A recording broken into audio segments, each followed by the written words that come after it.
L'armée de l'air ukrainienne a affirmé mardi avoir détruit un important navire de débarquement de la marine russe qui était positionné dans les eaux de Crimée.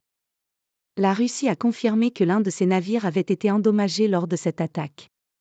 L'armée de l'air ukrainienne a affirmé mardi 26 décembre avoir détruit en Crimée un vaisseau de la flotte russe en mer Noire soupçonné de transporter des drones iraniens utilisés par Moscou dans son conflit avec Kiev. De son côté, la Russie a confirmé qu'un de ses navires avait été endommagé, un nouveau camouflet pour Moscou en mer Noire salué par le président ukrainien Volodymyr Zelensky. Le grand navire de débarquement Novotcherkassk a été détruit par les pilotes de l'armée de l'air à Féodosia, en Crimée occupée, a indiqué cette source ukrainienne sur la messagerie Telegram. Les gens disent qu'il transportait des Shahed, des drones explosifs iraniens massivement utilisés par la Russie contre l'Ukraine, a ajouté l'armée de l'air. L'attaque a été menée vers 2h30, minuit 30 GMT, à l'aide de missiles de croisière de l'aviation tactique, a-t-elle précisé. Le commandant de l'armée de l'air, Mykola Oleschchuk, a relayé une vidéo montrant une explosion et une gerbe de flammes. Située sur la mer Noire, Féodosia abrite une importante base navale russe. Vladimir Poutine informé. La Russie a confirmé qu'un de ses navires avait été endommagé.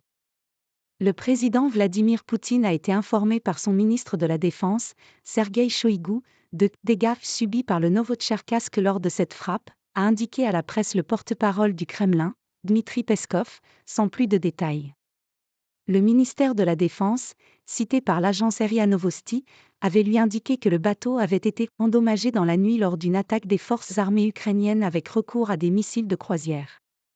Pour sa part, le président ukrainien Volodymyr Zelensky a sous-entendu que le bateau avait été coulé, saluant d'un ton sarcastique le travail de son armée de l'air, pour l'impressionnant ajout d'un nouveau navire à la flotte russe sous-marine en mer Noire.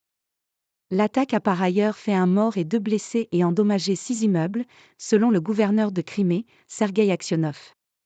Succès ukrainien en mer.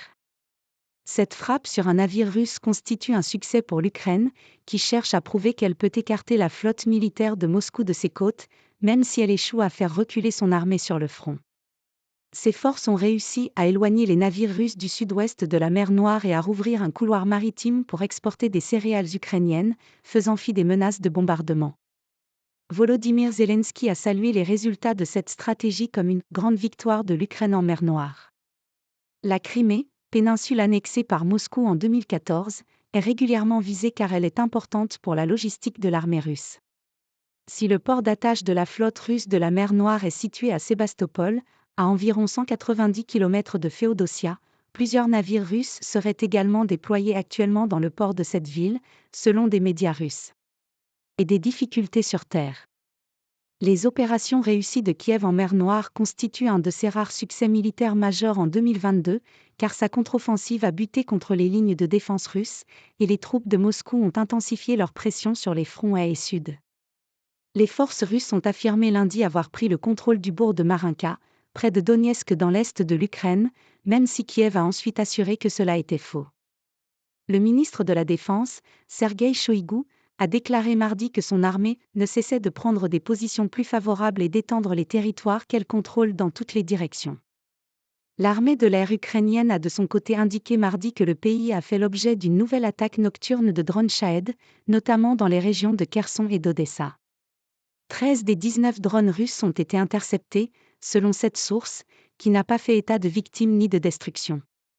Avec AFP.